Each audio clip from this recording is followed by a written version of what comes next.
Qui était Nelson Mandela? Nelson Mandela, né Ruyelala Mandela, est né le 18 juillet 1918 à Mvezo, dans la province du Cap, en Afrique du Sud. Dans ce pays, à l'époque, beaucoup de règles de séparation étaient imposées entre les Blancs et les Noirs. Cela s'appelait l'apartheid. Les Noirs ne pouvaient pas aller dans les mêmes parcs ni les mêmes magasins que les Blancs. Ils ne pouvaient pas aller aussi se promener dans les lieux publics sans des documents sur leur identité ou sinon ils se faisaient arrêter. Lors de sa première journée d'école, Ruyala reçoit alors de son institutrice le nom anglais Nelson, qu'il va garder au cours de toutes les années de sa vie. Nelson ne sait pas pourquoi elle a choisi le nom, probablement un hasard. Quelques années plus tard, en 1943, Nelson Mandela rejoint l'ANC, le Congrès national africain, un parti créé pour défendre les droits des Noirs. Il réalise plusieurs manifestations pour réclamer des droits, avec plein d'autres personnes.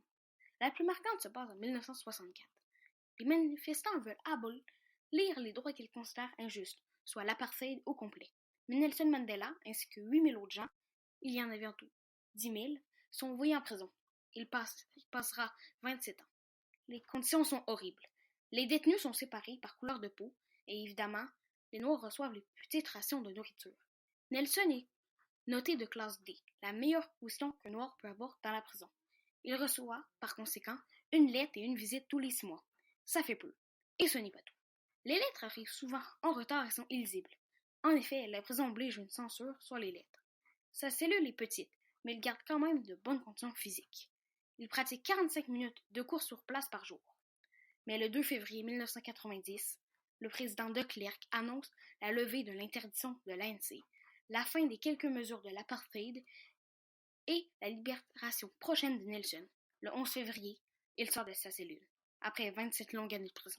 Il devient ensuite, rapidement, chef de l'ANC. De 90 à 91, les mesures de l'apartheid sont progressivement enlevées. Il reçoit même, avec le président de Klerk, le prix Nobel de la paix en 93. Le 27 avril 1994, les premières élections non raciales ont lieu en Afrique du Sud. Sans grande surprise, l'ANC gagne, avec plus de 62% des voix. Nelson Mandela restera un mandat comme président de la République d'Afrique du Sud.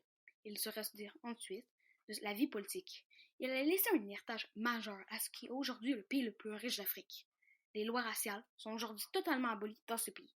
Il meurt le 5 décembre 2013 à cause de problèmes provenant de sa maltraitance durant ses 27 années de prison. Pour en savoir plus, visitez le clubhistorica.com. Aussi, si tu veux nous soutenir, tu peux t'abonner ou laisser un like.